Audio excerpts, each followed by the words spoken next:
about the noise, where legends rise. From the clouds to the crowd, this is Crowd, where Africa meets opportunity, where music meets magic. Hello, everybody. Welcome to another episode of the Old Industry Academy Virtual Seminar Series. My name is Adebiti Adebayo. I'm your host and moderator for this session. In the Crowd Virtual Seminar Series, we talk to professionals who have been able to build their careers from local to global. And today's guest is not going to be an exception as well. He's a producer. He has worked with the likes of Orlandoh. So if you have checked some of Orlandoh's work, you probably see his producer credit as Orlandoh. Mr. Orlandoh, you're very welcome to the Virtual Seminar Series today. Yeah, thanks for having me on the show. So without much ado, let's get into why we are here. We are talking about an export-ready African sound. When you say an export-ready African sound, as a producer, what does that phrase, what does that description, what does it mean? From my own little understanding of African export, so basically we are talking about a sound that can be accepted globally. We are looking at exporting side. So we are looking at cultural authenticity. We are looking at the high production standards, the strategic brand marketing for the song, and we are also looking for sounds that would expose like sounds we can put out there and other cultures would understand and be able to relate to. So basically, it's like a fusion of the cultural sound of the African people and maybe a bit of the European sound, basically. Thank you very much for that bit of insight. So the next question I'm going to be asking you, so when we say African sound, what actually are the cultural and sonic elements that make up African sound? So basically, like I said earlier, like that African authenticity has to be there. So let me give you like an illustration. Like basically, we are making like, let me say you want to eat like bread and you have akara. You understand? Basically, it's like if you, yeah, you understand. I look at music basically like I feel like everything is the same thing. It's just like people like one aspect and some people prefer the other aspect. But when you look at the time signature and the rhythmic complexity of every what's it called percussion, you would see that there's a lot of similarities. So basically, when we are trying to the sonic elements that are needed, we are looking at the vocaling, the storytelling, the rhythmic and the percussion complexity. We are looking how we are fusing the traditional sounds with the contemporary instruments to give it that global appeal. We are looking at global influences like the culture generally. What's the culture like in Nigeria right now? What's the culture like now in the UK? What's the culture like even right now? So we are actually getting into India as well. Sounds are being fused, considering how the scales of music, how they work. We are fusing it on each other. So basically, when we are talking about African like the sonic elements that we need, we are looking at basically the lyrics, the storytelling, the how the beats move. Do you understand the global influences and the cultural collaborations? That is what is most crucial because we are actually collaborating culture. If the cultures don't work together, it's as if it won't work. So since we are exporting to a market, we must have our own African authentic rhythm, like our storytelling, like the way we do our chants in our music, the way we layer our rhythms and our percussion, basically. Thank you very much again for that insight. So I'll move to the next question I wanted to ask you. So based on your own interaction with technology as a music producer, how would you say technology has helped in this cultural fusion, so to say, that you speak of when you are talking about building or creating or making a sound? What's the role of technology playing? Okay, first off, I started as a traditional musician. I started playing the drums and the keyboard. So I'd never been to the studio. So coincidentally, I saw Fruity Loops on my older brother's laptop, and told me they could use it to make beats. Basically, why I'm saying this story, if not for technology, I don't think I would have been a producer today because it helped in democratize music production, whereby everybody can now have access to it, and it's a good thing, and it's really helping African music a lot because we know that we don't really have the finance to actually because music is capital intensive, but with just a computer and you have access to social media for marketing, you can actually do a lot and earn a living from music production. So I'd say technology is actually helping. It's been like a very big help to music in general. But in Africa, I think it has been very, very helpful, helping us, exposing us to the global market just from the comfort of our homes, helping us to understand other cultures and our ability to fuse music with the modern. What we really know what's happening in America right now. We can look at the charts and say, yes, this is what's happening. Let's try and see how we can fuse it with what we are doing here. That has been possible because of technology. So I would always be grateful for technology. I think technology is a great thing which must embrace when it comes to music.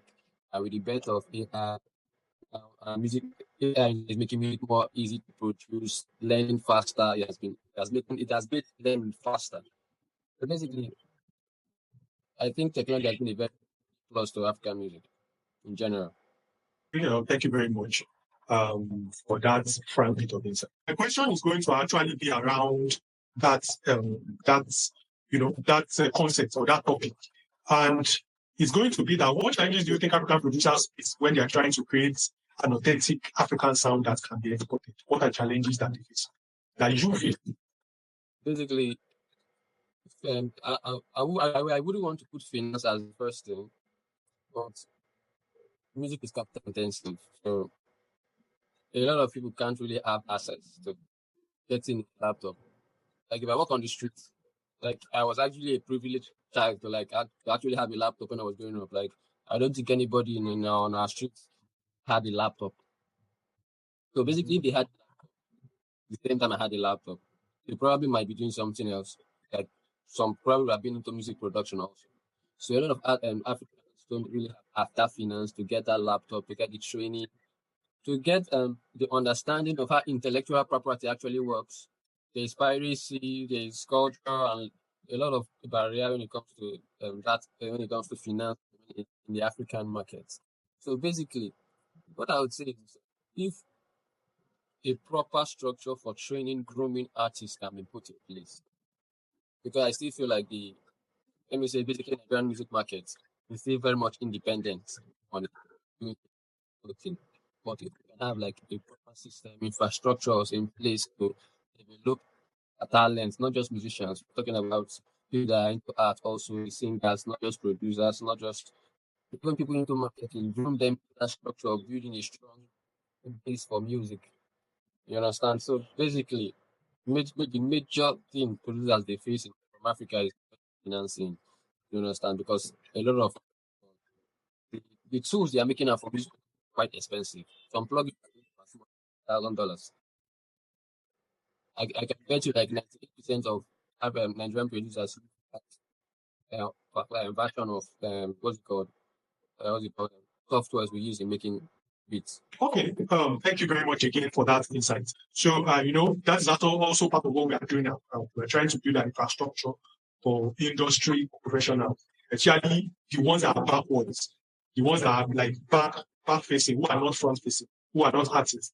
We're trying to build infrastructure for them to go from local to global. So, the next question I'm going to be asking is around, even with the whole disadvantages and all that, is there a way that young music producers like you, are you finding a way around it? Are you still trying to, still do the African exportable sound despite the challenges you are facing on the continent? What's your perception on that based on your own experiences and those of other producers? So what I would say is this: for me, despite every challenge I faced, I still consider myself one of the very few blessed people that can still understand, because it's quite a job doing what you love and you are earning from it, and it's quite fine. But not everybody had that. But for me, how I was able to build those connections, referrals. I had to meet people on the street. I had to like just walk out from my house and look for where I can find the studio, connect with who I can connect with, interested in music. Some people met me and they liked the fact that I was a musician and they connected me or to other creatives. So basically, if I would say I find it hard to like get like a good placement, just look for people that are actually good in your area, like people you can actually right now, and build connection and relationship because most of the relationships and benefits every 7 to 10 years. We were all making music together. We were publishing catalog, selling the catalog. We were just passionate about craft. Then we were working. Then things started getting better. Anybody that is upcoming, like they trying to like doesn't know what to do, I'd say just connect with anybody you think you see in your area that you think is doing music. Connect with the person. Anybody you think is doing better than you, connect with the person. Anyone you think is talented in a way, just connect. By the word of mouth, referral. Try using social media, connecting with people online because now it's actually easier that you can actually connect to somebody.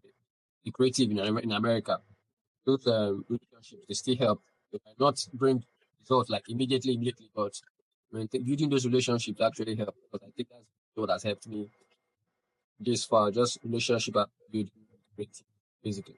Thank you very much for that, emphasizing on the importance of community. Again, I'm going to have to say that community is part of what we're about at Crowd, and that's why we're having this kind of conversations to bring people who come and talk about their experiences within creating communities. You sort of preempted the next question I wanted to ask around the importance of community. Sort of preempted that and you sort of answered the question. So I'll just move to the next question I wanted to ask. How do African, perhaps producers, retain their identity, tell their stories, and still create an export-ready African sound? And for me, I think the first thing that we must stay in touch with our roots, our culture, with who we are as people. You get me? Because uh, music is storytelling. We're living lives we're connecting with people every day. Staying connected to those basic music is very crucial because a lot of people moved. Like, let me say, for a typical example was Bob Marley. He moved to America. I think it was in the UK first. Then when he became big, he moved to America. But if we look at the likes of Fela, I think what really helped him keep that have that longevity was the fact that he was still in Nigeria and he stayed in touch with what was happening in Nigeria, and he was still telling the story of people with a very good fusion of European. For me, I think we must it should be like a badge of honor, like we telling our story, what is happening in our country, the stories and the life we actually live, staying authentic to our beliefs, them and ourselves. We're not trying to be somebody else because sometimes people just get lost in people say colonization. Basically, I think sometimes it happens in music also, but we must stay rooted to our sound. Like for example, the Jamaicans. If you look at most of their elite artists today, they in Jamaica, actually go to America. But now they are staying. Africans, we should stay rooted to our genuine and authentic story. What actually happening is that our artists are saying they are trying to evolve into people. At the same time, they are losing like a bit of our culture. That's one perspective. But I think for us to actually keep giving them that authentic, genuine sound, ingenuity, I think we must be rooted to our culture and we must always tell our own story through our drums, through our beatings, the way we dance. Again, thank you for that bit of insights. We have a final question for you before you go, and it's around African music will change in the next 5 to 10 years. So, knowing that African music, or let me say, authentic African sound, is going to be in the rave within the next decade, what, in your knowledge, do you think producers should be doing to position themselves for that demand? Or what are you going to be doing? Let's make it a bit personal now. I would first of all try to understand the business aspect, music production. I would like to understand the listener's behavior, how it changes from time to time. I'd like to build them some more connections, genuine relationship. You understand that help me grow and grow into what I really want to achieve, basically. And of course, I'll be going into I would embrace AI with music. Anything that has to do with technology that is actually associated with music marketing. I think I'll be moving close to that because I think most music producers, including myself, didn't really pay attention to music marketing shit. We were just all about the what you call it, making it and thinking that okay, hopefully something will work out. For me to prepare myself for 5 10 years, I'll be building more connection, more relationships, understanding the markets more. Thank you very much, Mr. Orlando, for the time. So, in other words, music industry professionals looking at the next 5 to 10 years should be pushing themselves in terms of professionalism, learning how to do business, having a business mindset, not just because of their creative talent, but knowing that they can also build brands. Mr. Tobio Joe Orlando, it's been very, very great time with you. Thank you for taking out time out of a busy schedule to join us on this conversation today and to come and lend your voice to calls for the nature of the creative music industry in Africa. So we appreciate you on behalf of the entire team and crowd. We say thank you for joining us, and we hope we have access to you to invite you for more insightful discussions on the nature of the African music industry. Thank you.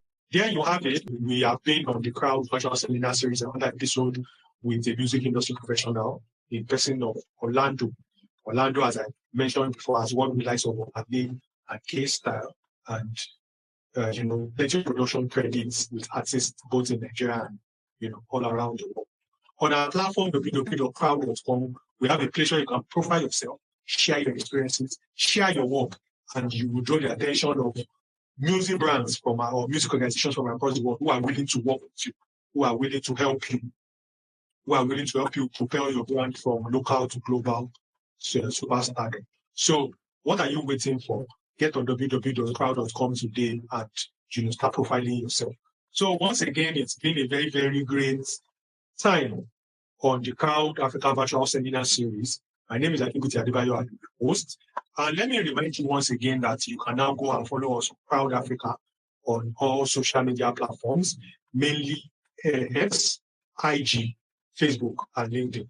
You always find new updates and new content on not just the Crowd Virtual Seminar Series, but the challenges and the and everything else that we are doing at Crowd to position African music industry professionals. So until I come your way again with another episode of the Crowd Virtual Seminar Series, my name is Akinbuti Adebayo once again. See you around.